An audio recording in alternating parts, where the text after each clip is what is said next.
लग गया।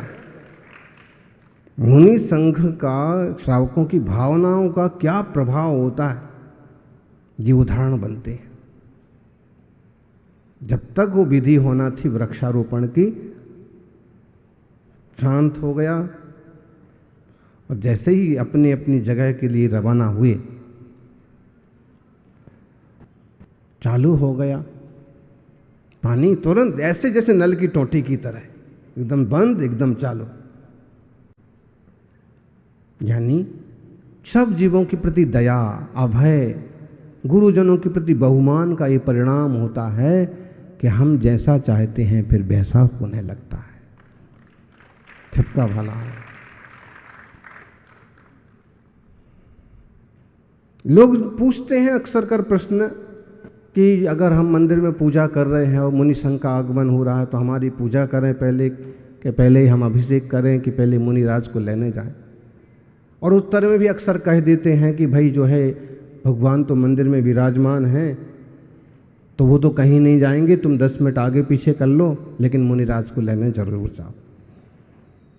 लेकिन एक प्रैक्टिकल उदाहरण हमने देखा, आप लोगों में से ही बन सकते हैं, लेकिन अभी जो ताज़ा उदाहरण बना, उधर गए थे ना समाधि स्थल, वहाँ से वापस आ रहे थे, तो उस दिन अशोक जी पाटनी पूरे टाइम सब बहुत सारे श्रावक थे और आप वहाँ सबसे पहले ही पहुँच गए लगभग, तो वापस आ रहे थे, कमंडल हाथ में था और घड़ी में 8:30 लगभग बज रहे थे। तो यही चंदू ने पूछा कि ताऊ जी पूजा नहीं करना है, मंदिर नहीं जाना है? तो उन्होंने भगवान की पूजा नहीं करना है, जवाब दिया भगवान तो बैठा है, भगवान की पूजा कर लूँगा। अभी तो चल, ये थोड़ी यहाँ की जो भाषा है ना, उसकी टोन भी बड़ी अच्छी है। अगर लोग ना समझे तो ऐसे लगे कि कैसे बोल रहा है, बाकी अगर उसका अपन मिठास देखो तो भगवान तो बैठा है, भगवान तो बैठेला छे। तो लेकिन अभी मैं चलते हुए भगवान के साथ हूँ, ये भी तो भगवान है। बोले श्रावकों में अगर प्रज्ञा है और देवशास्त्र गुरु के प्रति समर्पण है तो कोई रचना करना नहीं पड़ती है, भीतर से आता है कि अभी भी मैं पंच परमेष्ठी भगवान की जय बोलते कि नहीं? अध्यक्ष जी, पंच परमेष्ठी भगवान की जय बोलते कि नहीं? पंच परमेष्ठी में गिनो कौन कौन भगवान है? अनंत भगवान है, सिद्ध भगवान है, आचार्य प्रभु भगवान है, मुनिराज हैं। वो एक जगह वो कौन, कई जगह है, लेकिन यहाँ रास्ते में काला जी का वो पड़ता है, उसमें लिखा भगवान। क्योंकि मुनिराजों को उन्हें कोई भगवान कहे तो उनको ज़्यादा फूलने की जरूरत नहीं है। क्यों? क्योंकि अभी तो कर्म प्रकृतियां सारी बाकी हैं। हो सकता है कि सम्यक दर्शन, सम्यक ज्ञान, चारित्र प्राप्त हुआ, हो सकता है उसमें भी कहीं मीन मेख हो, तो अभी आपको फूलने की जरूरत नहीं है। लेकिन श्रावक का दृष्टिकोण वीतरागी मुनियों के प्रति कैसा होता है, उसका उदाहरण। मेरे भगवान, मेरे गुरु, चलते फिरते महावीर, चलते फिरते सिद्धों से गुरु। क्यों? क्योंकि उन्होंने स्थाणु संबंधी भ्रम को खत्म कर दिया, उन्होंने पदार्थों में चेतना मानने वाले भ्रम को खत्म कर दिया, इसलिए वो हमारे पूजनीय हैं, वंदनीय हैं। अभी हम उस स्तर पर नहीं पहुंचे हैं। वो जितना वीतराग भाव को उपलब्ध हो गए, उतने वीतराग भाव तक अभी हम नहीं पहुंचे हैं, इसलिए उनकी वीतरागता को बंधन, उनके रत्नत्रय को बंधन।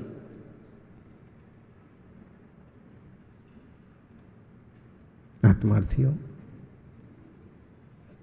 मूलाचार में भी कहा मुनिराज के लिए, हमको कहो ऐसा नहीं। मुनिराज 28 मूल गुण की साधना करने वाले साधक, वीतरागी तपस्वी, वहां पर लिखा हिक्कम बक्कम हेयम शोधिय जो चरदि नित्य सो साहू एहो ऐसो सुच्छिद साहू भणियो जिन शासने भयवम। साधु को भगवान कहा कैसे साधु को भगवान कहा? जिसकी चर्या सदी हुई है, नपी तुली है, शुद्ध है, 24 घंटे में एक बार संतोष के साथ किंचित पदार्थ ग्रहण करते हैं, जिनका वाक्य सधा हुआ है, बेमतलब एक अक्षर भी नहीं बोलते हैं, कभी अपशब्द तो किसी को बोलते ही नहीं हैं, आक्रोश तो कभी आता ही नहीं है। इक्कम बक्कम ही अम, हृदय जिनका अत्यंत पवित्र है, शोधिए जो चरद निच्च सो साहो। और इनका शोधन करके ऐसा समय की शुद्धि रखना, वचन की शुद्धि रखना, हृदय की शुद्धि रखना, इनकी शोधन करके जिनकी प्रवृत्ति होती है, ऐसे जिन मुनिराज जिन शासन में भगवान कहे गए हैं। यही तो भगवान हो जाना है। बोली चौथा काल होता तो सन्मति सागर जी सिद्ध हो जाते, चौथा काल होता तो विद्यासागर जी का समोषण लग जाता, होता तो लग जाता। इसका मतलब है अभी कोई फायदा नहीं हुआ, ऐसा नहीं, अभी भी कुछ ना कुछ तो हुआ। और यही उनका पुरुषार्थ आगे उन मुनिराजों को उस सिद्ध दशा तक पहुंचा देगा। निर्णय तो करो, शुरुआत तो करो। आचार्य महाराज पूज्यपाद कहते हैं, यथासौ चेष्टते स्थाणौ निर्वृत्ते पुरुषाग्रहे तथा चेष्टोस्मि देहादौ विनिवृत्तात्म विभ्रमा। बोले जैसे किसी आदमी को विश्वास था कि ये कोई आदमी खड़ा है, ये कोई शेर जैसा जानवर खड़ा है, ये कोई सांप जैसा खड़ा है। घर में बचपन में पहले कच्चे घर और फिर खूंटियाँ छोटी छोटी, और फिर वो बड़े भाई का पैंट छोटे भाई को भी पहनने दिया जाता था। छोटा 5 साल का, बड़ा 7 साल का। अब इसका पैंट मम्मी पापा ये भाई अब तुम ये पहनो, नया तुरंत खरीदने का। अब उसमें जब वो उसको सरकता था तो बेल्ट लगाते थे, और 50 पैसे का 75 पैसे का प्लास्टिक जैसा काला बेल्ट। अब वो ला करके कभी ऐसा खूंटी पर टांग दिया, और रात को वो लालटेन वाली डिब्बी, क्या बोलते हैं उसको, लाइट, और उसमें वो जो दिखता है, कई बार अगर माँ या दादी ने उसको देखा, और बेल्ट अपने लिए ठीक थे लेकिन वो पुराने लोगों के लिए नहीं समझते थे उतने, और उनने देखा और उनको लगा सांप जैसा, और फिर वो लकड़ी से उसको ऐसा ऐसा करेंगे, और फिर तुम कहीं आ गए, नहीं नहीं ये तो मेरा बेल्ट है, तो अब उसकी तो ठुकाई हो ना हो, तुम्हारी ठुकाई, तुमने इधर टांगा क्यों इसको, अगर ये बेल्ट है तो इसको ऐसा बंद करके नहीं रख सकते थे, डर ही गए। जैसे भ्रम हो गया, जब लाइट पड़ी, जब कोई बताने वाला आया तो मालूम पड़ गया कि सांप नहीं है, ये बेल्ट है। आप लोगों के साथ हुआ कभी ऐसा? किस किस के साथ हुआ है? टाई से इतना नहीं होता, टाई में तो अलग अलग रंग होते हैं, हो सकता है उसी से बढ़ती है मार। तुमको पड़ी ऐसा? बेल्ट लगाना ही छोड़ दिया, पेंट पहनना ही छोड़ दिया,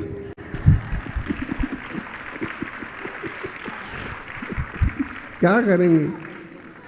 हाँ, कोई होता है बुद्धिमान कि एक बार उसको सीख मिलती है तो हमेशा के लिए रास्ता ही छोड़ देता है।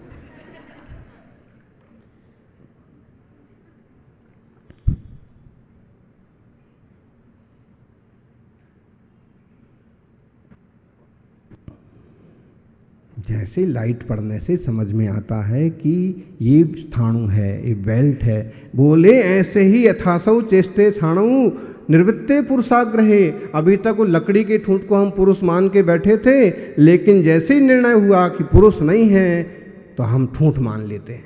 ऐसे ही तथा चेष्टोत्म देहादो विनिवृत्तात्म विभ्रमा, वैसे ही देह आदि की चेष्टा देख करके तत्व का निर्णय समझते तत्व का निर्णय होते ये समझ में आ जाता है कि देह देह है, आत्मा आत्मा है। देह तो ठूंठ की तरह है और आत्मा चैतन्य घन परमात्मा है।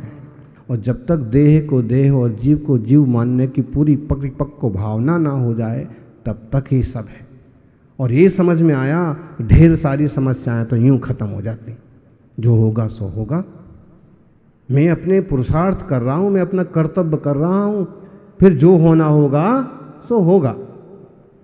काम सही कर रहा हूं, परिणाम जो हो सो। सज्जनों,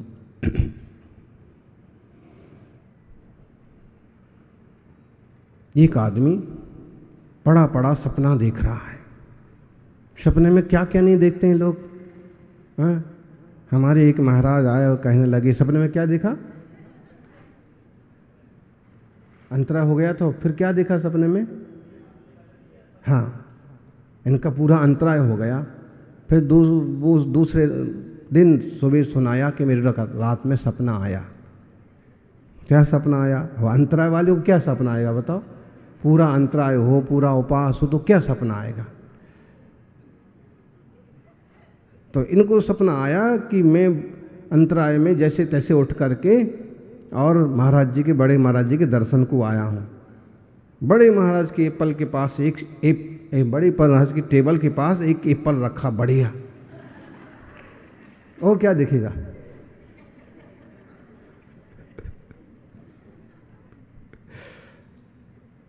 चलो, इनको तो अच्छा दिखा। एक बहुत पुरानी घटना है। संघ बुंदेलखंड के जतारा में था, टीकमगढ़ के पास।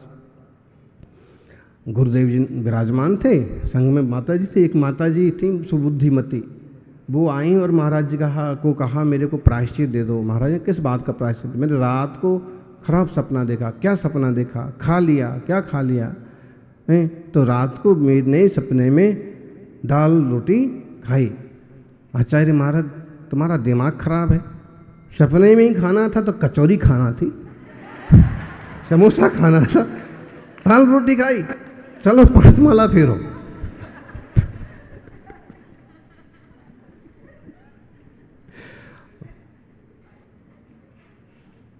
अब ये सपने वाला सुख है या दुख है, ये कब तक है? जब तक नींद नहीं खुली, जब तक सपना है, ये पल मिला है, ये पल दिख रहा है, ये पल की है, कब तक है? उस सपने में राजपद पाया, उठ मूरख रुधन मचाया, है ना? बहुत बहुत फेमस पुराना भजन है। एक दिन जंगल में घसियारा, खोदत खोदत घास बिचारा, घबरा गया धूप का मारा, छाया में उठ आया, उठ मूरख रुधन मचाया। वो क्या होता है कि धूप में काम करता करता थक जाता है तो छाया में आके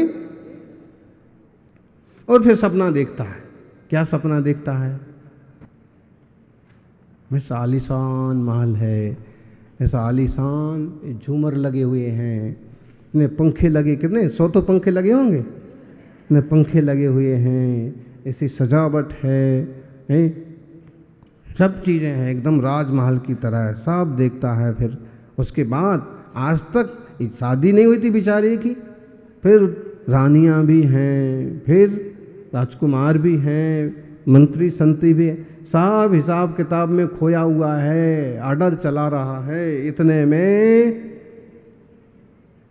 अब था पहले पति पत्नी का घर का रिश्ता बड़ा मीठा हुआ करता था, जो भी है जैसे भी था अच्छे से चलता था। घर वाले की भाई दिन भर घास घोंसते घोंसते निकालते निकालते थक गए होंगे तो खेत पर रोटी देने, अचार साग रोटी देने आई। देखा कि ये तो घास तो जितनी खुदी सो खुदी, ये तो आराम से मगन, चेहरे पर क्या चमक है, कभी मेरे को देख करके भी नहीं ऐसे चमके जैसे अभी चमक रहे। उसको बड़ा पता लगा कि बात क्या है, इनको कौन सा धन मिल गया है, और भूखे प्यासे इतने मजे से मुस्कुराते मुस्कुराते सो रहे हैं। सपना जब आता है ना मीठा वाला तो लोग उसमें भी मुस्कुराते। और डर वाला आता है ना, हाँ बिस्तर तक गीले हो जाते हैं। क्या बात करें भाई, नहीं होते। बताइए आप लोगों में, इतने लोगों में बैठे ऐसे कौन हैं जो जिंदगी में कभी बिस्तर गीला ना किया हो? एक बार तो, वन टाइम तो। अब नन्हे मुन्ने बच्चे रहते हैं तो होता है, क्या है उसमें। और कई बार भयभीत हो गए हों तो भी ऐसा ही है शरीर, ऐसे ही है बुद्धि। लेकिन जो ज्ञानी हैं वो समझ लेते हैं कि सपना है, सपना था। कभी भूत का भी सपना आता है। हम कहें, आपको अपनी बताएं असली बात, हमको भी सपने आते थे भूत के। राक्षस आता था सपने में, हो गई चौथी पांचवी क्लास की बात। और भूत या राक्षस कुछ भी आता था, लेकिन और फिर वो पकड़ेंगे। अब डर लग रहा है। फिर तभी ख्याल आया कि देखो, नमोकार मंत्र से बड़ा कोई मंत्र नहीं है। अभी प्रवचन में बोलने जैसी बात नहीं है, कहीं लिखा भी नहीं है, लेकिन जो होता था सो आपको बता रहे। तो जैसे भूत पीछे पड़ा तो क्या करने का, नमोकार। और उसी समय वो चलती थी रामायण, उसमें हनुमान जी यूं उड़ जाते थे। तो क्या हो जाता था, वो मिक्सअप हो जाता था कि जैसे ही भूत अपने पास आया तो नमोकार मंत्र बोला, तो जय श्री राम बोलते आकाश में उड़ जाते, नमोकार मंत्र बोलते थे और आकाश में उड़ जाते थे। उड़ तो जाते थे, लेकिन इतने ही ऊपर उड़ते थे कि बस वो पकड़ नहीं पाता था, ज़्यादा ऊपर नहीं। और जब उड़ते उड़ते उड़ते उड़ते कहीं ना कहीं जैसे ही घर वालों ने आवाज़ लगाई कि मम्मी की डंडी पड़ी, तो भूत भी गायब और अपन भी आकाश से सीधे धड़ाम धरती पर। उठो, पानी भरने जाना है। तो एक दुख तो खत्म हुआ, दूसरा संसार में सोचने की भी दुख है और जागने के भी कोई सुख थोड़ी है। भले एक अच्छा सुकून भरा माहौल मिल जाए तो सुख जैसा लगता है, और आपको उस माहौल का, उस परिवार का धन्यवाद भी करना चाहिए कि क्लेश नहीं है। लेकिन फिर भी संसार तो आखिर संसार है। हम सभी जागें, जाग जाएंगे तो वो दुख वाले सपने हों तो भी खत्म हो जाएंगे, सुख वाले सपने हों तो भी खत्म हो जाएंगे, और वस्तु तत्व का निर्णय होते ही सारे विकल्प मिट जाएंगे। मैं सो मैं, पर सो पर। हमारी मोह की नींद टूटे, तत्व ज्ञान की रुचि जगे, और इस दुनिया के ठूठों के भ्रम में से निकल करके शुद्धात्म तत्व को, सहज शांति को उपलब्ध हो, यही मंगल भावना। जय बोलिए 24 तीर्थंकर भगवान की।